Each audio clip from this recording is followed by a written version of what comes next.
الحمد لله رب العالمين والصلاة والسلام على أشرف الأنبياء والمرسلين وعلى آله وأصحابه أجمعين ومن تبعهم بإحسان إلى يوم الدين. يا أيها الذين آمنوا اتقوا الله حق تقاته ولا تموتن إلا وأنتم مسلمون. يا أيها الناس اتقوا ربكم الذي خلقكم من نفس واحدة وخلق منها زوجها وبث منهما رجالا كثيرا ونساء واتقوا الله الذي تساءلون به والأرحام إن الله كان عليكم رقيبا. يا أيها الذين آمنوا اتقوا الله وقولوا قولا سديدا يصلح لكم أعمالكم ويغفر لكم ذنوبكم ومن يطع الله ورسوله فقد فاز فوزا عظيما. اما بعد، محترم حضرات اور پردہ نشین خواتین اسلام،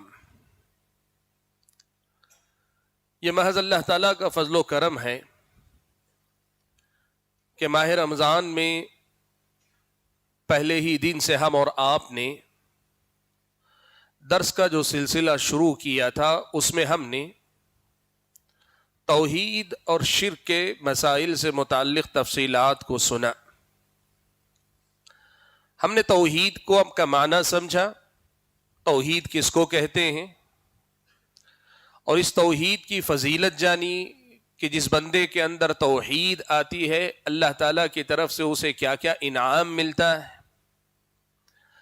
ہم نے اس کے بعد شرک کو سمجھا اور شرک سے کیا نقصان ہوتا ہے اس کا بھی ہم نے مختصراً تذکرہ کیا.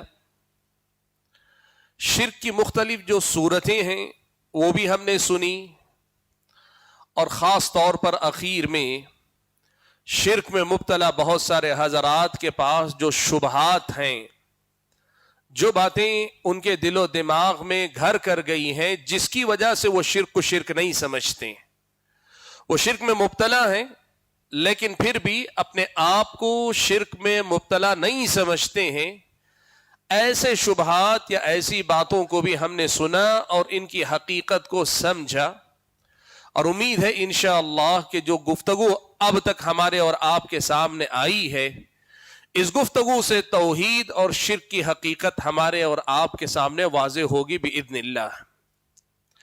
آج اس سلسلے کا کہ درس کے سلسلے کا جو عنوان تھا اس عنوان کا آخری ایک درس میں آپ کے سامنے رکھنا چاہتا ہوں تاکہ رمضان کے مہینے کے اختتام کے ساتھ ہو سکے تو یہ عنوان بھی ایک طرح سے مکمل ہو جائے. حالانکہ جو مسئلہ میں نے آپ کے سامنے ذکر کیا ان میں سے ہر مسئلے میں مزید تفصیلات، جیسے میں نے آپ کے سامنے توحید بعض مثالوں سے سمجھائی، اور دسیوں مثالیں ہیں جن میں توحید کا مسئلہ، توحید کا پیغام ہے. توحید کی فضیلت کے سلسلے میں نے بہت باتیں آپ کے سامنے رکھی، لیکن توحید کی فضیلتیں اور زیادہ ہیں.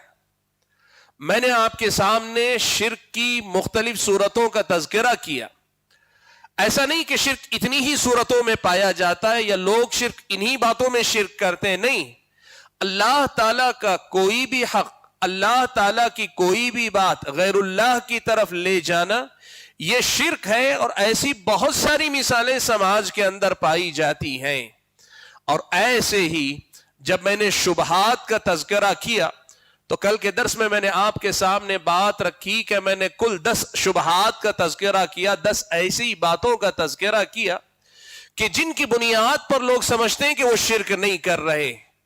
حالانکہ میں نے 10 شبہات کا تذکرہ کیا، لیکن یہ مطلب نہیں کہ بس یہی شبہات لوگوں کے دل و دماغ میں بیٹھیں.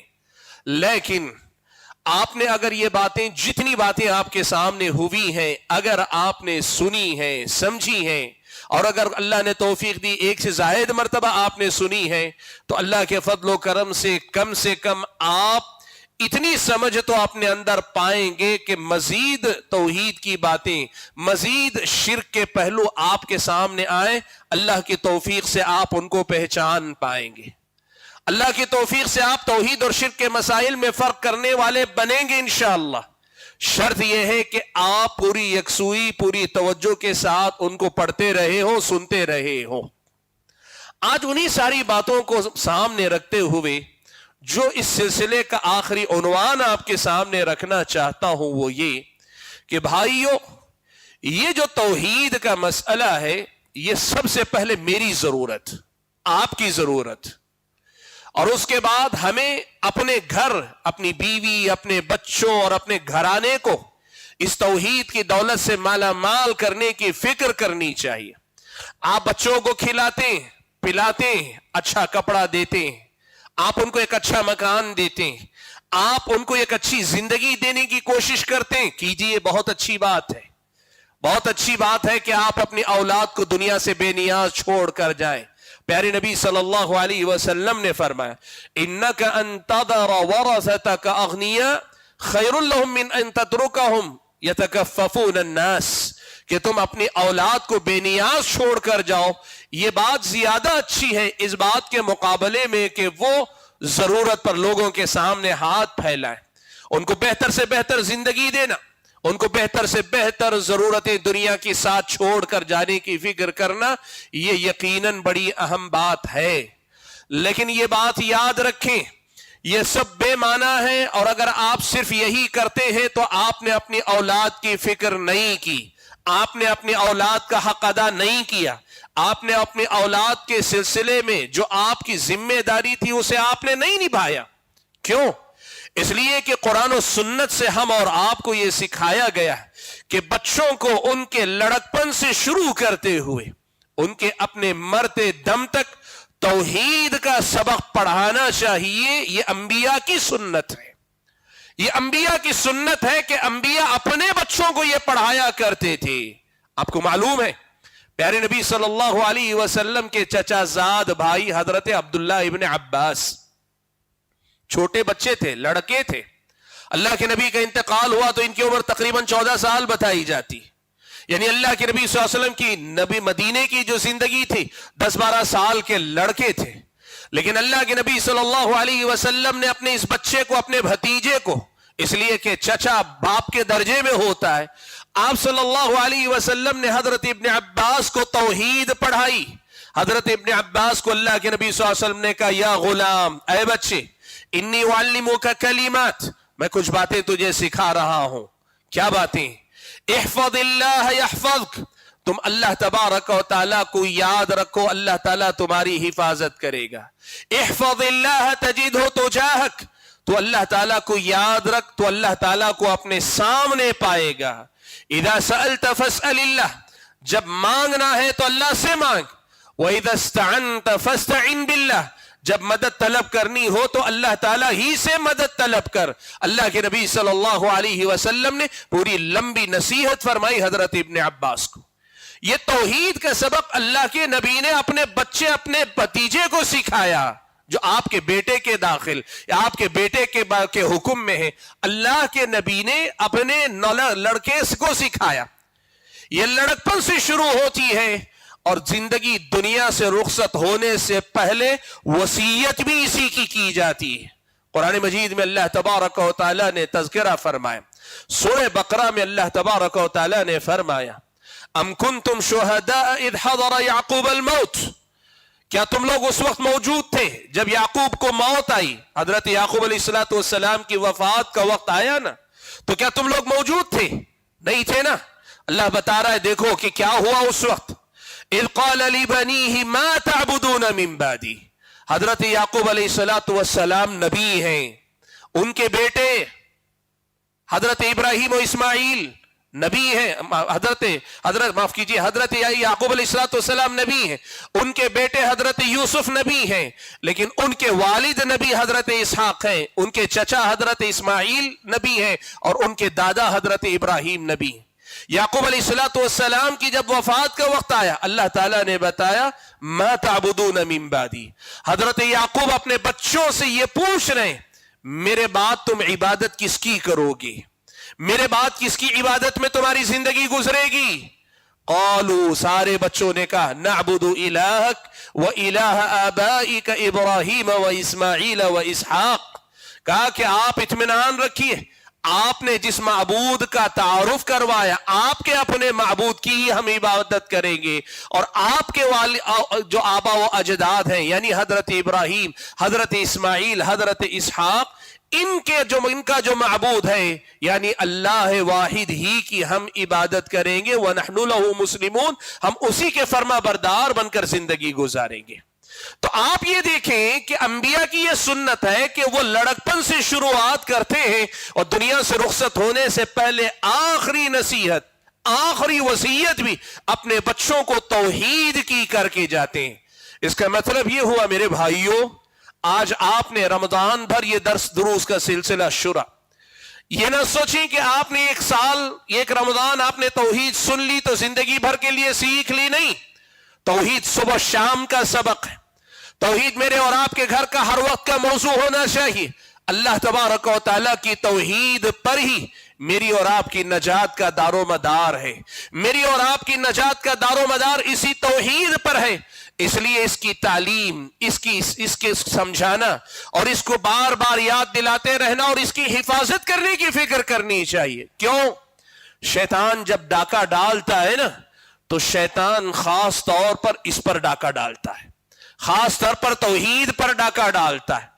علامہ ابن قیم رحمت اللہ علیہ نے بڑی تفصیل بیان کی ہے، میں آپ کے سامنے ساری تفصیل نہیں رکھوں گا، مختصر بات آپ کے سامنے رکھتا ہوں۔ ان کی ایک کتاب ہے علامہ ابن قیم رحمت اللہ علیہ، اغاثۃ اللہفان عن مصائد الشیطان، یعنی شیطان کہاں کہاں سے ایک انسان کو شکار کرتا ہے، کیسے کیسے ایک انسان کو بہکاتا ہے، اس پر انہوں نے پوری ایک لمبی کتاب لکھی تفصیل۔ مختصراً اس کا خلاصہ آپ کو میں یوں بتا دیتا ہوں، ابن قیم نے لکھا ہے شیطان سب سے پہلے کوشش کرتا ہے کہ انسان شرک یا کفر میں مبتلا ہو جائے، انسان کو کافر یا مشرک بنا دے، اس کی کوشش کرتا ہے۔ کیوں؟ اس لیے کہ اسے معلوم ہے آدم کو سجدہ نہ کرنے کی وجہ سے میں ہمیشہ کے لیے مردود قرار دیا گیا، اب ہمیشہ کی جہنم میرا تو مقدر ہو گیا، اور جس کی وجہ سے میں برباد ہوا ہوں اس کو اور اس کی اولاد کو بھی ویسے ہی برباد کر کے چھوڑوں گا۔ کیا کوشش کرتا ہے؟ شرک اور کفر میں مبتلا کرنے کی کوشش کرتا ہے، اور جب اس میں کامیاب ہو جاتا ہے تو بہت اچھی بات، لیکن اگر شرک اور کفر میں کامیاب نہیں ہوتا تو پھر انسان کے ساتھ شیطان کیا کھیل کھیلتا ہے۔ ابن قیم نے تفصیل لکھی، میں مختصر کر کے بتا دیتا ہوں۔ اسے کوشش کرتا ہے کہ سب سے پہلے فرائض سے غافل کر، سب سے پہلے کوشش کرتا ہے کہ اگر شرک اور کفر میں مبتلا نہ کر سکے بدعات میں مبتلا کرے، بدعتوں میں۔ اگر بدعتوں میں کامیاب ہو گیا تو ٹھیک، نہیں ہوا تو پھر بڑے بڑے گناہوں میں مبتلا کرے۔ بڑے بڑے گناہ، شراب نوشی، جوا، زنا، قتل، سود خوری اور ایسے ہی دوسرے بڑے بڑے گناہوں میں مبتلا کرتا ہے۔ اگر اس میں کامیاب ہو گیا تو ٹھیک، اور اگر نہیں ہوا تو پھر کیا کرتا ہے؟ کوشش کرتا ہے کہ بندے کو فرائض سے غافل کر دے، فرض چھوڑ دے، فرائض چھوڑ دے، واجبات کو ضائع کرے، واجبات کو ادا نہ کرے۔ اس میں کامیاب ہو گیا تو ٹھیک، ورنہ کوشش کرتا ہے کہ بندے کو سنتوں سے غافل کر دے۔ اگر اس میں کامیاب ہو گیا تو ٹھیک، لیکن اگر اس میں بھی کامیاب نہیں ہوا تو ابلیس یہ کرتا ہے کہ دو اہم کام ہیں تو زیادہ اہمیت والے کام سے غافل کر کے کم اہمیت والے کام میں مشغول کر دیتا ہے۔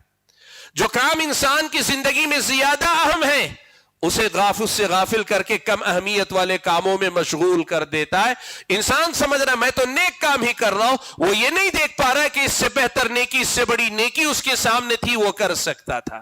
یہ تفصیل بیان کرنے کے بعد ابن قیم نے لکھا ہے، اور یہی اصل میں آپ کے سامنے رکھنا چاہتا ہوں، ان میں سے جس درجے میں بھی وہ کامیاب ہوتا ہے نا، کوئی کسی بھی درجے میں اگر کامیاب ہو گیا تو وہیں رکتا نہیں، اس سے اوپر والے درجے تک کھینچ کر لے جانے کی کوشش کرتا ہے، اس سے اوپر والے درجے تک کھینچ کر لے جانے کی کوشش کرتا ہے۔ مان لیجئے سنتیں چھوڑنے کا عادی بنا لیا تو کیا کرتا ہے؟ فرائض چھوڑنے کی طرف لے کر جاتا ہے، اور جب بندہ فرائض بھی چھوڑنے لگتا ہے تو پھر اس بندے کو گناہوں کی طرف لے جانے کی کوشش کرتا ہے، اور جب بندہ گناہوں کا عادی ہو جاتا ہے تو پھر بندے کو بدعتوں کی طرف لے کر جاتا ہے، اور جب بدعتوں کو بھی بندہ معمولی سمجھنے لگتا ہے غیر محسوس طریقے پر اسے شرک اور کفر میں مبتلا کر لے جاتا ہے۔ اور اس کام کے لیے 24 گھنٹے، ہفتے کے 7 دن، سال کے 12 مہینے اور زندگی کی آخری سانس تک انسان کے پیچھے لگا رہتا ہے۔